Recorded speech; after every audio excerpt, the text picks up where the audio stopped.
네, 여러분, 안녕하세요. 기갑박박 기술가정 시간입니다. 자, 오늘 배울 부분은 7-6 첨단 정보통신 기술의 세계로 여러분들이 이제 4차 시에 해당이 됩니다. 그리고 우리 책 교과서로는 138에서 143쪽에 해당이 돼요. 자, 아마 여러분들이 이제 학교에 돌아와서 다시 한번 선생님과 이 온라인 클래스를 한 2주간 배웠던 내용에 대해서 복습을 할 텐데, 선생님의 생각으로는 아마 오늘 이 부분까지가 시험 범위가 되지 않을까 싶어요. 생각보다 범위가 좀 많은 편이죠. 우리가 또 일찍 계약도 했고, 그래서 이제 내용이 좀 많지만, 이 배우는 부분은 뭐 너무나 지극히 앞에서부터 계속해서 등장해서 언급이 됐던 내용이라서 정말 순삭하면서 끝날 것 같아요.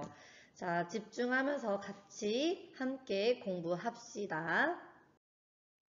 네, 학습 목표를 살펴보도록 하겠습니다. 우선 정보통신기술 분야의 이 첨단 기술에 대한 특징이 여러 가지가 등장하는데 그것을 좀 우리가 함께 배우겠고요. 두 번째로는 역시나 이 첨단 정보통신 산업이 앞으로 어떻게 나아갈 것인지 그 동향을 좀 미리 점치는 역할을 우리가 한번 배우도록 하겠습니다. 138쪽을 보게 되면 일단 정보통신 기술의 동향이 나오게 됩니다. 우선 첫 번째 주부터 한번 볼게요. 어떤 문제를 해결하려면 관찰이나 측정을 통해 다양한 자료를 수집하여 그 문제에 맞도록 가공하게 되는데요. 이러한 가공된 자료를 우린 바로 뭐라고 한다? 정보라고 합니다. 정보.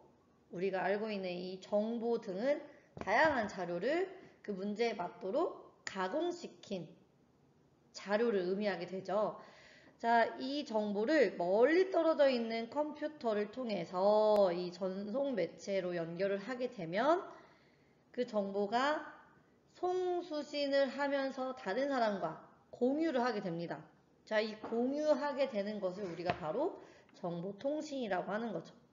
멀리 떨어져 있는 컴퓨터와 또는 뭐 태블릿 PC, 핸드폰 이런 전자기기가 다 해당이 되겠죠.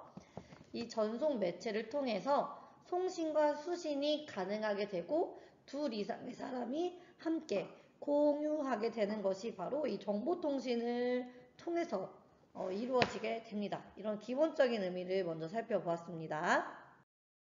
네, 왼쪽에 보면은 이 전송 매체에 관련돼서 이제 간략하게 의미가 나와 있는데 여러분들도 그냥 한번 읽어보시면 돼요. 뭐 이걸 시험 문제로 내진 않습니다. 그냥 이 전송 매체라는 건 정보를 물리적으로 송수신하는 수단으로서 이 케이블이나 광섬유, 전파 등이 이용이 되는구나 이렇게 그냥 아시면 될 것 같습니다. 네, 이런 정보와 정보 통신이 합쳐진 기술이 바로 정보통신 기술인데요. 여러분들도 한번 밑줄 그어보겠습니다. 138쪽에 네 번째 줄에 나와 있어요. 자, 밑줄 그읍시다. 정보를 수집, 가공, 저장, 검색, 송수신, 공유하는 데 이용되는 모든 기술적 수단이나 방법. 자, 이것을 바로 정보통신 기술이라고 합니다.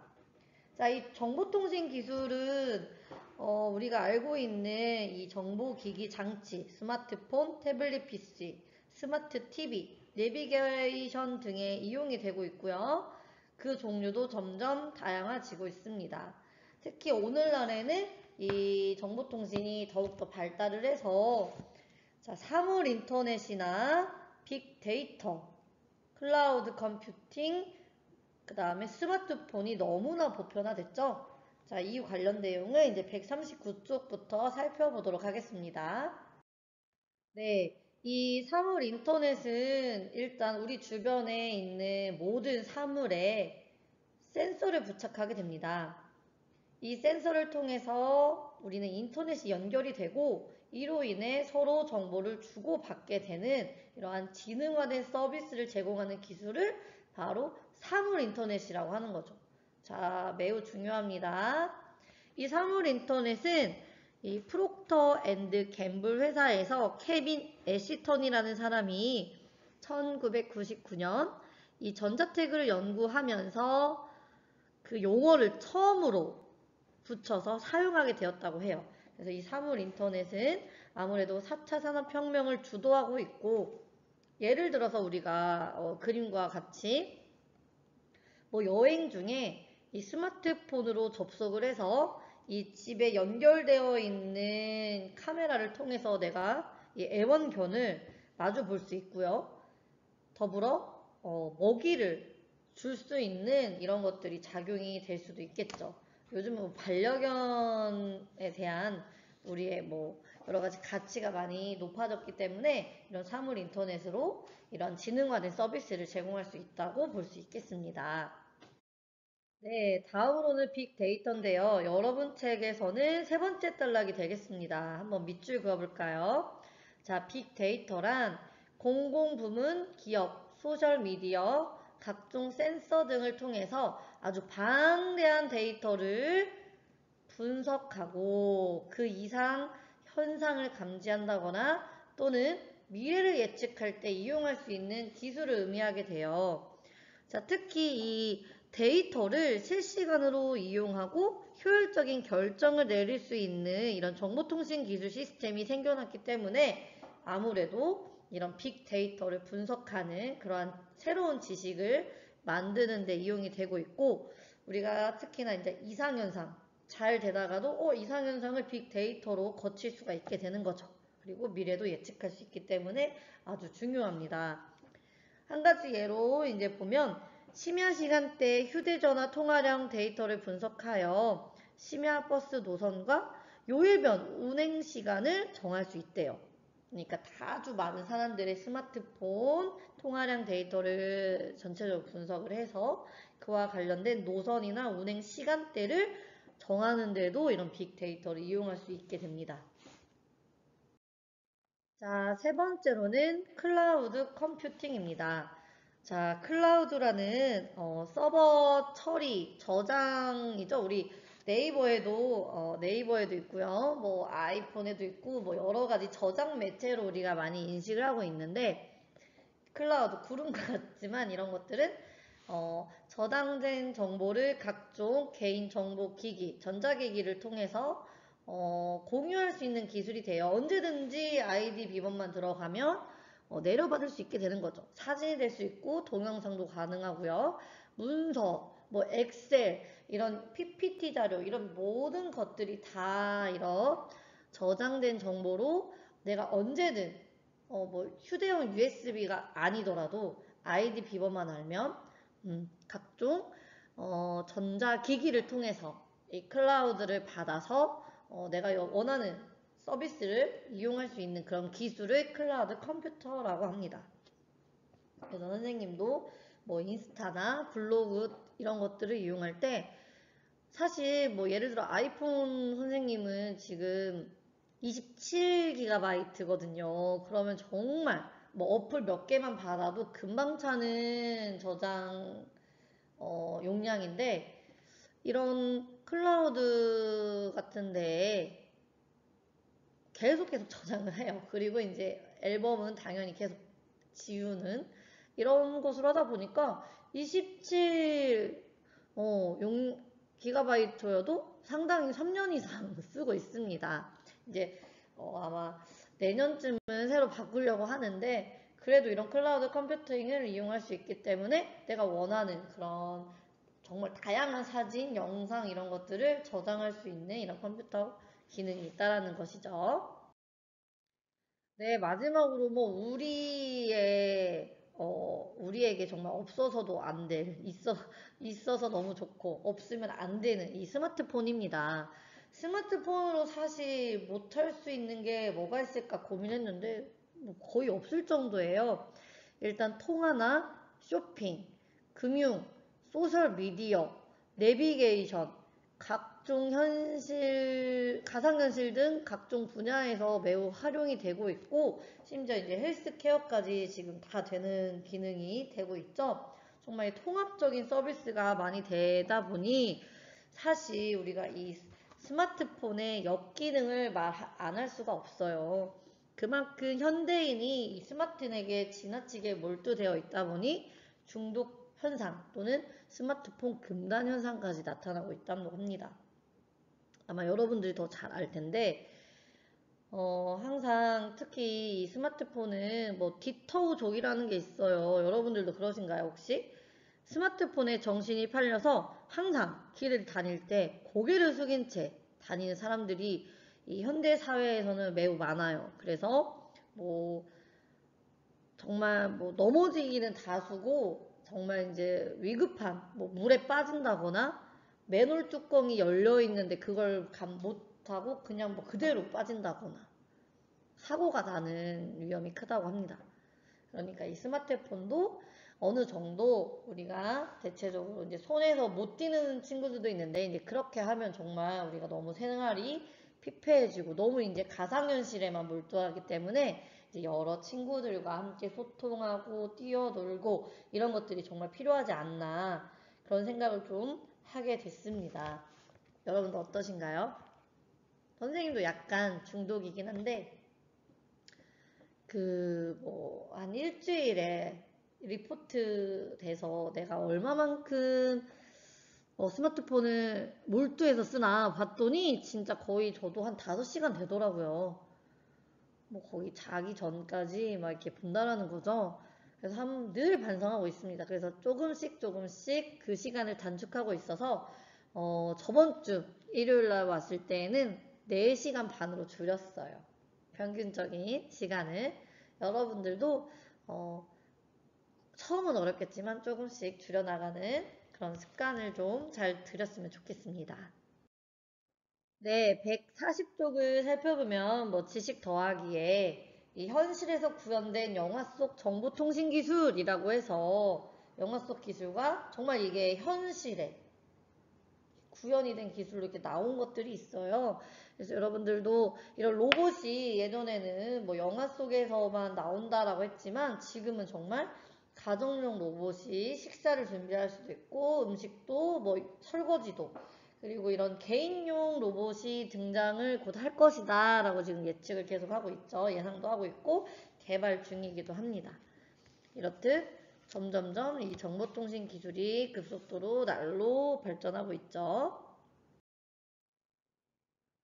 자, 또한 뭐 스타워즈 지금 딱 봐도 이게 한 1980년대 뭐 70년대에 나타났던 영화인데 그 안에서 이 홀로그램을 통한 뭐 여러 가지 도움을 요청하는 장면이 나타나요. 근데 지금 현재 이렇게 보면 쇼핑몰에 지금 이거 쇼핑몰입니다. 이 방문한 손님에게 홀로그램으로 이렇게 실제와 거의 유사한 장면을 통해서 범고래가 지금 이렇게 나오는 거잖아요. 와, 대단하죠? 우리 희성이가 가면 정말 좋아하겠네요. 이런 홀로그램을 통해서 이용할 수 있습니다. 네. 그리고 이렇게 손동작을 통해서 컴퓨터를 조작하고 막 화면을 만지고 막 이런 것들이 지금은 뭐 당연히 다 되죠. 그래서 손동작을 통해서 여러 가지 게임 같은 것을 우리가 즐기는 방법으로 닌텐도 이런 것들 많이 나오잖아요. 이런 것들이 이렇게 구현되고 있습니다. 자, 다음으로는 여러분들 책 한번 넘겨보실까요? 교과서 142쪽 보도록 하겠습니다. 자, 정보통신 기술에 대한 전망으로 첫 번째 등장한 것이 바로 5세대 이동통신이에요. 5세대라고 하면 여러분들이 이제 간혹 이렇게 생각하면 돼요. 5G. 아유, 써보겠습니다. 5G.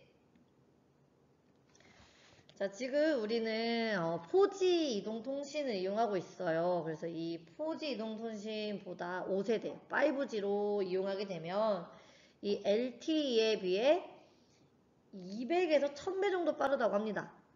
그리고 사람과 사물 정보가 언제 어디서나 유기적으로 연결이 되고 더불어서 이 초고해상도 정말 선명한 홀로그램 데이터도 아주 원활하게 빠르게 처리할 수 있다고 해요. 자, 우리가 지금 보면은 2020년 12월 예정이라고 되어 있긴 합니다. 근데 지금도 광고를 보면은 이 5G 관련된 광고가 정말 많이 나오긴 해요. 어머나.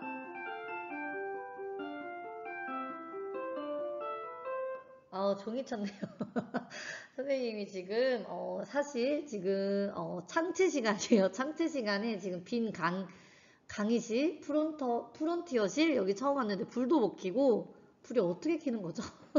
여기서 지금 선생님이 이렇게 녹음을 하고 있어요. 근데 사실 다시 본론 돌아오면은 5G는 작년에 이미 출시가 돼서 사용화가 되어야 되긴 하지만 아직 그 건설이나 여러 가지 장애가 있다고 합니다, 사실. 그래서 이 5G 이동통신이 요 근래 다시 수정 보완을 하면서 그거 다시 나오지 않나. 그래서 5G를 이제 거의 이제 완벽하게 구현하는 것은 지금 이제 현재 지금 나오고 있어요. 그래서 지금 나오는 것들을 이제 이동통신이 되고 그만큼 원활하게 데이터를 처리할 수 있다라고 해서 5세대 이동통신을 보았습니다. 자, 이것도 별표 쳐보도록 할게요.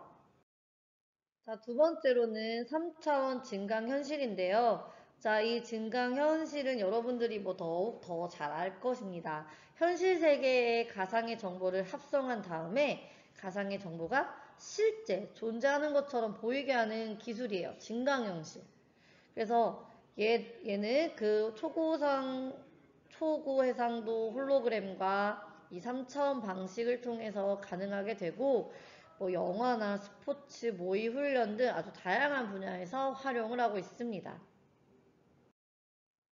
자, 더불어서 이제 감성 컴퓨팅이라고 해서 컴퓨터가 인간과 의사소통하는 방법을 그 연구하는 분야가 아주 각광을 받고 있대요.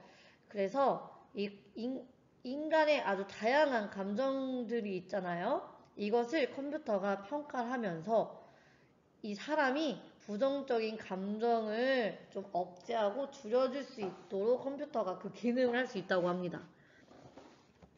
자, 그래서 인간의 감정을 분석하기 때문에 그 데이터에 대한 보안 문제도 매우 중요해진다고 해요.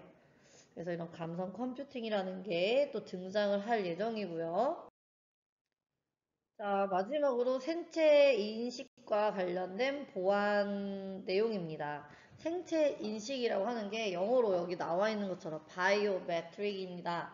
자, 지문이나 홍채, 정맥, 얼굴 등 각 개인이 고유한 본인만의 신체적 특성을 가지고 있잖아요. 자, 이러한 것을 바탕으로 이 사용자를 인증하는 기술로 목소리나 걸음걸이, 체형, 필체도 여러분들 글씨 쓰는 거예요. 이런 행동적 특성까지도 모두 포함해서 보완을 할 수 있다고 해요. 사실 우리 개인정보 노출이나 유출이 매우 비일비재하게 그냥 늘상 있는 일인데 아무래도 이제 보안과 관련된 여러 가지 진로나 직업 등이 많이 생길 것이에요. 그만큼 보안을 철저하게 하는 게 중요한데 그것 중에 하나가 이렇게 각 개인이 가지고 있는 신체적 특성 또는 행동적 특성을 통해서 이 생체 인식을 통해서 보완을 할 수 있다는 거죠.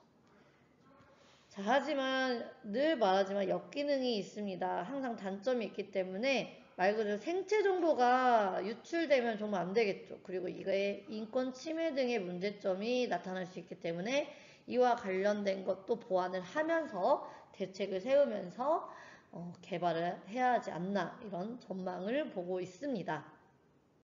네, 마지막으로 이제 143쪽에 우리가 이제 마지막 하이라이트 AI, 인공지능이에요. 이 인공지능도 지금도 매우 비약적으로 발달하고 있지만 뭐 가까운 미래에는 더 많이 더 인공지능이 보편화될 텐데 자, 이 인공지능은 딥러닝이라는 것을 통해서 아주 인간과 비슷한 정보 처리 능력을 컴퓨터가 갖추는 거예요.